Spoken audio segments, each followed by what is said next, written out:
और उसी मरे हुए पशु का मांस गिद्ध एक बार भी खा लेता है तो 30 दिन के भीतर उसकी मृत्यु हो जाती है। इस दवा के कुप्रभाव का अंदाज़ा इसी से लगाया जा सकता है कि पिछले 10 वर्षों के भीतर भारत, नेपाल और पाकिस्तान में 8.50 करोड़ गिद्धों की मौत हो चुकी है। मॉरिशस में टम्बलाकोक, जिसे डोडो वृक्ष के नाम से भी जाना जाता है, डोडो पक्षी के विलुप्त होने के कारण प्रजनन में असफल रहा, जिसकी वजह से यह भी लगभग विलुप्त हो रहा है। वस्तुतः इसके बीज डोडो पक्षी का मुख्य भोजन थे, जो उसकी विष्ठा के साथ बाहर निकलकर भूमि में अंकुरित होते थे।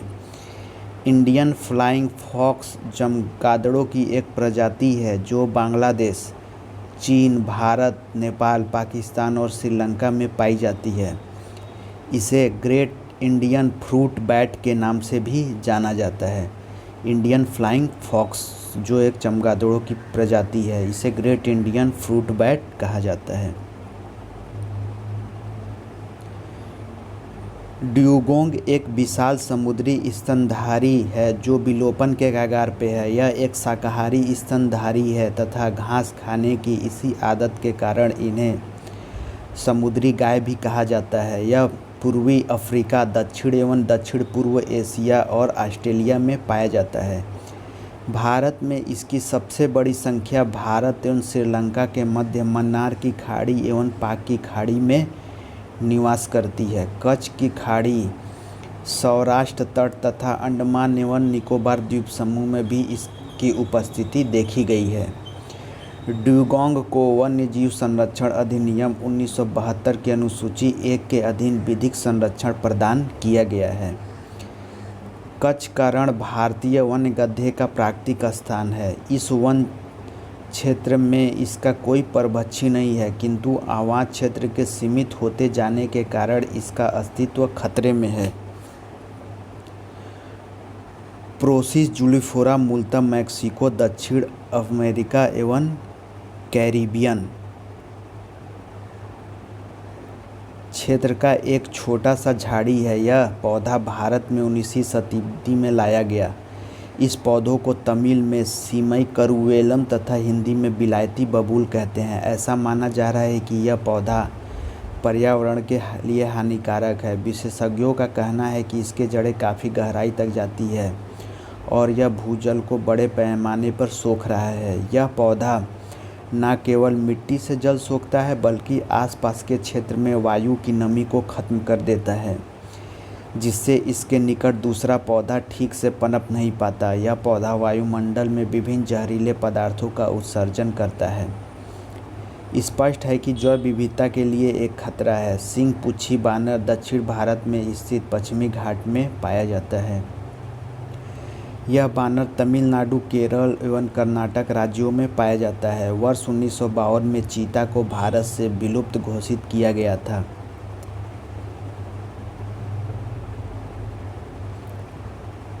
हाल ही में भारत में एक बार फिर बसाने की सरकार की योजना पर उच्चतम न्यायालय ने रोक लगा दी है।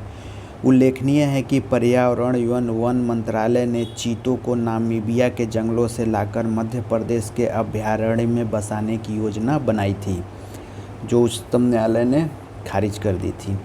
समुद्र तट से 3000 से 4500 मीटर की ऊंचाई पर दुर्लभ हिम तेंदुआ पाया जाता है। हिमाचल प्रदेश और उत्तराखंड में किए गए एक सर्वेक्षण में इस बात की पुष्टि है कि हिम तेंदुआ भारत में अवस्थित है। काली गर्दन वाला सारस जम्मू कश्मीर का राज्य पक्षी है। उसने उड़ने वाली गिलहरी भारत के साथ ही रूस, चीन, जापान तथा यूरोप, अफ्रीका और उत्तरी अमेरिका के अनेक भागों में पाई जाती है।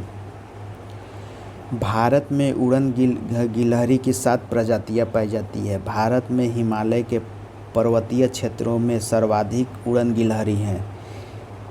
यहाँ इसकी 6 जातियाँ देखने को मिलती हैं। अंडमान एवं निकोबार द्वीप के समुद्री तट समुद्री जीव जंतुओं में dugong, dolphin, whale, salt water crocodile, समुद्री कछुआ, समुद्री सांप एवं आदि रूप से बहुतायत से पाए जाते हैं। सुरु एवं टैपिर विशाल हिमालय श्रृंखला में पाए जाते हैं। ये मालाबार क्षेत्र में नहीं पाए जाते हैं। रैकून जैसा दिखाई देने वाला रेड पांडा तथा फायर कैट के नाम से भी जाना जाता है। यह वृक्षों पर रहने वाला स्तनधारी है। इसका जूलॉजिकल नाम एलुरस फॉल्गेंस है। भारत में रेड पांडा प्राकृतिक रूप से उत्तर पूर्वी भारत के उप हिमालयी क्षेत्रों में पाया जाता है, मुख्य रूप से सिक्किम, पश्चिम बंगाल और अरुणाचल प्रदेश राज्यों में। भारत के अतिरिक्त रेड पांडा नेपाल, भूटान, चीन, लाओस और म्यांमार में भी पाए जाते हैं। भारत में स्लो लोरिस मुख्यतः उत्तर पूर्वी राज्यों असम, अरुणाचल प्रदेश, नागालैंड, मणिपुर, मिजोरम, त्रिपुरा और मेघालय में पाया जाता है। भारत में स्लो रोलिस मुख्यतः उत्तर पूर्वी राज्यों अरुणाचल प्रदेश, नागालैंड, मणिपुर, मिजोरम, त्रिपुरा और मेघालय में पाया जाता है। भारत के अतिरिक्त slow loris Bangladesh, Brunei, Cambodia, Indonesia, Laos, Malaysia, Vietnam में पाया जाता है। भारत सरकार के वन एवं पर्यावरण मंत्रालय के अधीनस्थ अभिकरण भारतीय प्राणी सर्वेक्षण जियोलॉजिकल सर्वे ऑफ इंडिया के एनविस सेंटर ऑन फॉनल डाइवर्सिटी के वेबसाइट पर प्रदर्शित सूची के अनुसार कुछ दिए गए जानवरों की खतरे की स्थिति निम्नानुसार है। सुनहरे लंगूर यह विलुप्त प्राय है। हुबॉब गिबन यह भी विलुप्त प्राय है। एशियाई जंगली कुत्ते विलुप्त प्राय। मरुस्थलीय बिल्ली कम खतरे में। IUCN रेड लिस्ट की नवीनतम सूची में मरुस्थलीय बिल्ली के नाम से कोई भी जानवर सूचीबद्ध नहीं है। चीनी मरुस्थलीय बिल्ली चाइनीज डेजर्ट कैट सूची में शामिल है, जिसे नाजुक वल्नरेबल श्रेणी में शामिल किया गया है।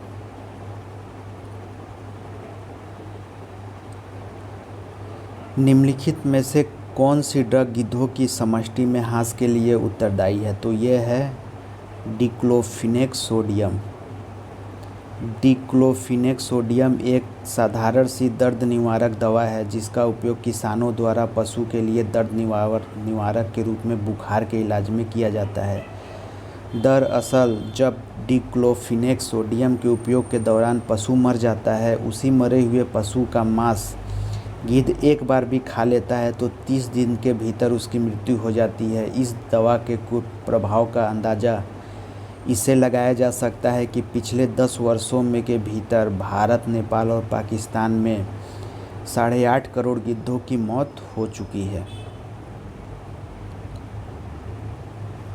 पशुओं को दिया जाने वाला कौन सा दर्द निवारक भारत में गिद्धों के लगभग विलुप्त होने के लिए उत्तरदायी है? ए आइबोप्रोफेन, एसिटामिनोफेन, एस्पिरिन या डिक्लोफिनेक? तो यह है डिक्लोफिनेक। भारत में गिद्धों की कमी का अत्यधिक प्रमुख कारण है ये विषाणु संक्रमण या जीवाणु संक्रमण, या जानवरों को दर्द निवारक देना, या जानवरों को एस्ट्रोजन इंजेक्शन देना। तो यह है जानवरों को दर्द निवारक देना, जैसे डिक्लोफिनेक सोडियम।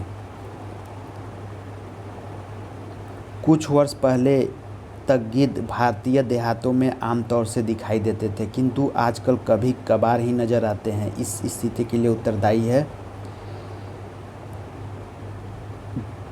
यह है गो पशु मालिकों द्वारा रूढ़ पशुओं के उपचार हेतु प्रयुक्त एक औषधि diclofenac sodium.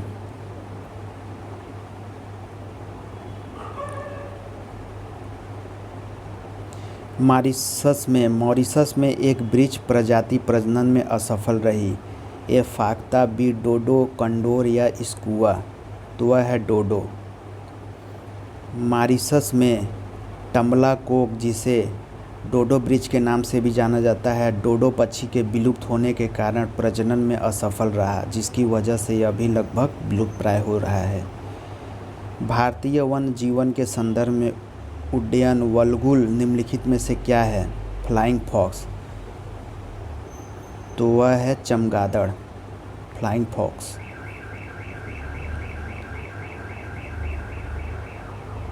Indian flying fox चमगादड़ों की एक प्रजाति है जो बांग्लादेश, चीन, भारत, मालदीव, नेपाल, पाकिस्तान और श्रीलंका में पाई जाती है। इसे ग्रेटन इंडियन फ्रूट बैट के नाम से भी जाना जाता है। ड्यूगोंग नामक समुद्री जीव जो कि विलोपन की कगार पर है क्या है? एक उभयचर या बीबोनी फिश या सॉर्क या स्तनधारी? तो यह है ड्यूगोंग एक स्तनधारी मैमल। ड्यूगोंग एक विशाल समुद्री स्तनधारी है जो विलोपन के कगार पर है। भारत में पाए जाने वाले स्तनधारी ड्यूगोंग के संदर्भ में निम्नलिखित में कथनों में से कौन सा सही है? यह एक शाकाहारी समुद्री जानवर है, या यह भारत के पूरे समुद्र तट के साथ साथ पाया जाता है, या इसे वन्यजीव संरक्षण अधिनियम 1972 की सूची में अधीन विधिक संरक्षण दिया गया है? कौन सा कोड सही है? तो यह एक शाकाहारी समुद्री जानवर है, सही है। यह भारत के पूरे समुद्र तट के साथ साथ पाया जाता है, ये 2 नहीं होगा। इसे वन्य जीव संरक्षण अधिनियम 1972 की अनुसूची 1 के अधिक विविध संरक्षण दिया गया है, ये सही है। 1 और 3 ऑप्शन सी।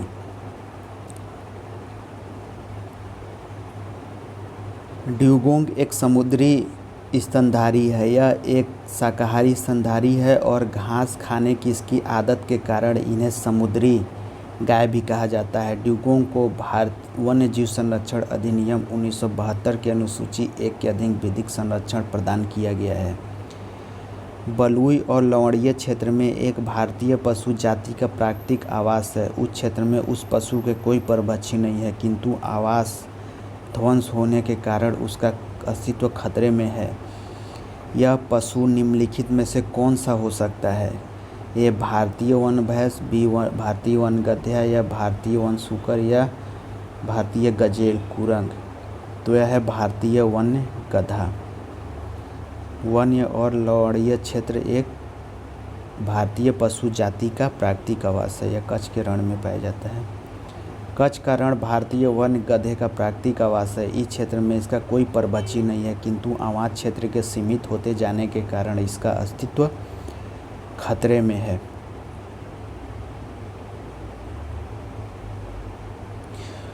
प्रोसोपिस जूलिफोरा नामक पादप प्रायः क्यों समाचारों में उल्लिखित होता है? ए, इसके सार का व्यापक रूप से प्रसाधन सामग्रियों में उपयोग होता है।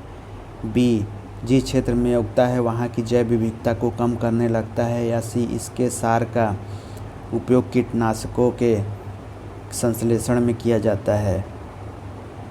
तो इसका है ऑप्शन बी, जिस क्षेत्र में यह उगता है वहाँ की जैव विविधता को कम करने लगता है। प्रोसोपिस जूलिफोरा मूलतः मैक्सिको, दक्षिण अमेरिका एवं कैरिबियन क्षेत्र का एक छोटा सा झाड़ी है। यह पौधा भारत के 19वीं शताब्दी में लाया गया। इस पौधों को हिंदी में विलायती बबूल कहते हैं। ऐसा माना जा रहा है कि यह पर्यावरण के लिए हानिकारक है। विशेषज्ञों का कहना है कि इसकी जड़ें काफ़ी गहराई तक होती है और यह भूजल को बड़े पैमाने पर सोख रहा है।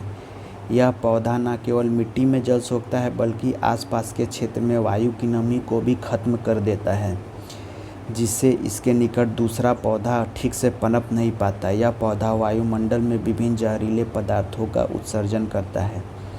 स्पष्ट है कि यह जैव विविधता के लिए खतरा है। निम्नलिखित राज्यों में से किसमें सिंह-पूछी बानर मैकॉक अपने प्राकृतिक आवास में पाया जाता है? ए, तमिलनाडु, बी, केरल, सी, कर्नाटक, डी, आंध्र प्रदेश? इसमें से कौन सा कोड सही है? 1, 2 और 3। तमिलनाडु, केरल और कर्नाटक ये तीनों राज्यों में पाया जाता है। आंध्र प्रदेश में सिंह-पूछी प्राकृतिक आवास इसका नहीं है। सिंह-पूछी बानर दक्षिणी भारत में स्थित पश्चिमी घाट में पाया जाता है। यह बानर तमिलनाडु, केरल एवं कर्नाटक राज्यों में पाया जाता है।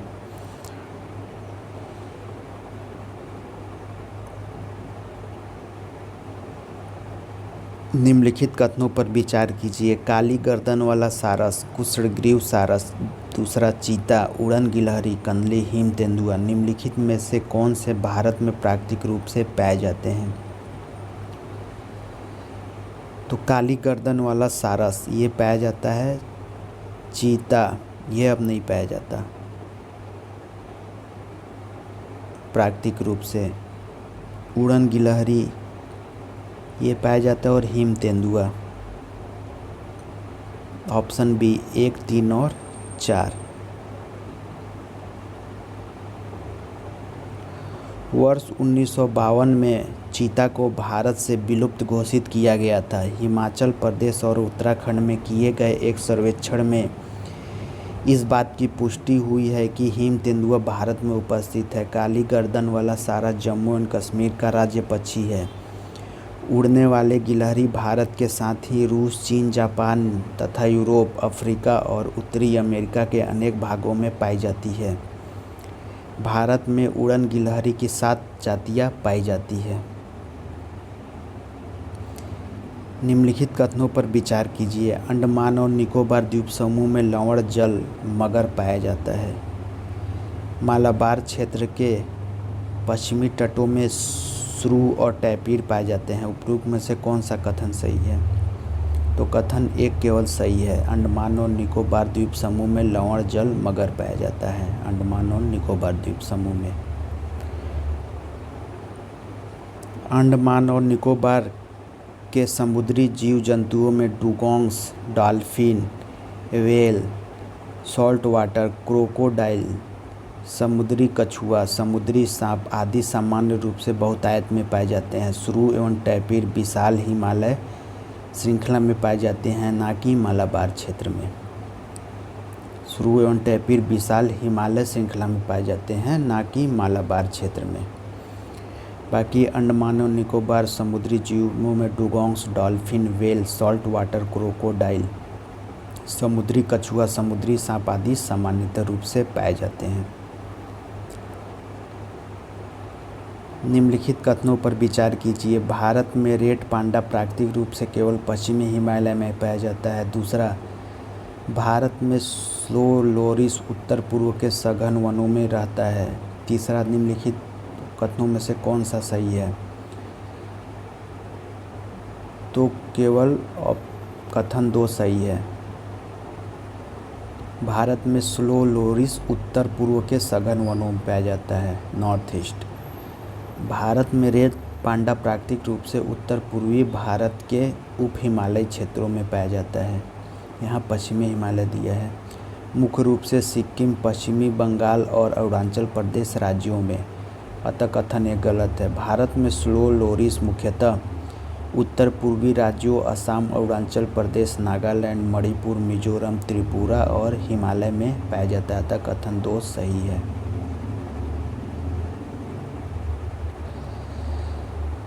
कौन सुमेलित नहीं है? सुनहरे लंगूर विलुप्तप्राय, ये सही है। मरुस्थलीय बिल्ली,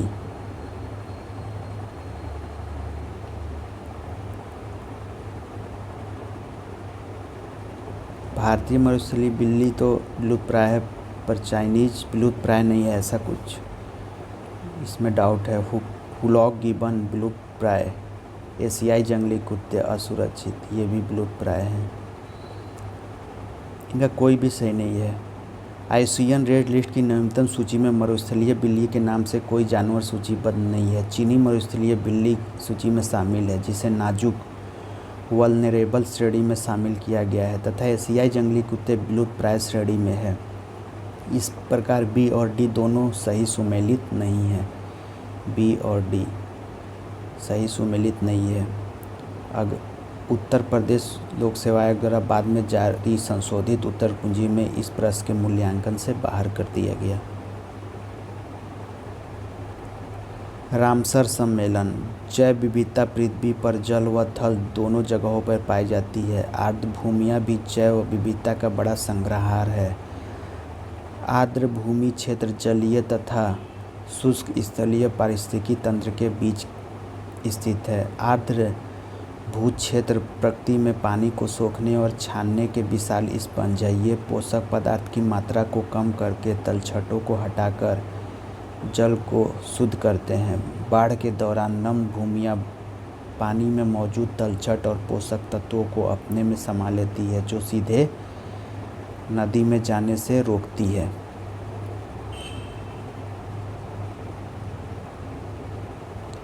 रामसर सम्मेलन आर्द्रभूमियों के संरक्षण से संबंधित है। रामसर ईरान में अवस्थित नगर है तथा 2 फरवरी 1971 से यही हुई बैठक में इस कन्वेंशन की नींव पड़ी तथा वर्ष 1975 में यह पूर्णतः क्रियान्वित हुआ। रामसर में हुई बैठक के कारण ही इसे रामसर कन्वेंशन के नाम से जाना जाता है। वर्तमान में विश्व भर में स्थित रामसर स्थलों की कुल संख्या 2341 है। इस रामसर स्थलों के अंतर्गत कुल 2,479,417 हेक्टेयर क्षेत्र आच्छादित है। उल्लेखनीय है कि यूनाइटेड किंगडम के सर्वाधिक 175 स्थल रामसर सूची में शामिल हैं। यूनाइटेड किंगडम के इसके बाद मैक्सिको 142 का स्थान है। रामसर सचिवालय का मुख्यालय ग्लैंड स्विट्जरलैंड में स्थित है। रामसर सचिवालय का मुख्यालय ग्लैंड स्विट्जरलैंड में स्थित है। विश्व आर्द्रभूमि दिवस वर्ल्ड वेटलैंड्स डे प्रत्येक वर्ष 2 फरवरी 1971 को रामसर ईरान में हस्ताक्षरित आर्द्रभूमियों पर अंतर्राष्ट्रीय कन्वेंशन के उपलक्ष्य में मनाया जाता है कि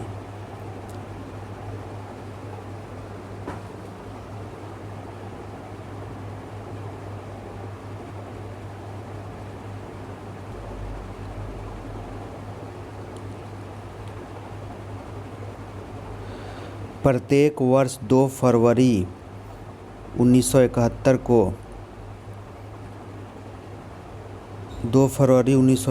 को रामसर ईरान में हस्ताक्षरित आर्द्रभूमियों पर अंतर्राष्ट्रीय कन्वेंशन के उपलक्ष्य में मनाया जाता है। 2 फरवरी को विश्व वर्ल्ड वेटलैंड डे। ध्यातव्य है कि 2018 में विश्व आर्द्रभूमि दिवस की थीम थी wetlands for a sustainable urban future, जबकि वर्ष 2019 में विश्व आर्द्रभूमि दिवस की थीम आर्द्रभूमि और जलवायु परिवर्तन थी और 2020 में वेटलैंड्स एंड बायोडाइवर्सिटी है। Wetlands and biodiversity wetlands and biodiversity 2020 में है। भारत में आर्द्रभूमियों के अंतर्गत सर्वाधिक क्षेत्र वाला राज्य गुजरात है, जबकि आंध्र प्रदेश का दूसरा स्थान है। रामसर सूची अंतर्राष्ट्रीय महत्व की आर्द्रभूमियों की सूची है। इस सूची में वर्तमान में भारत के कुल 27 स्थल शामिल हैं। भारत में स्थित रामसर स्थल कुल 27 हैं।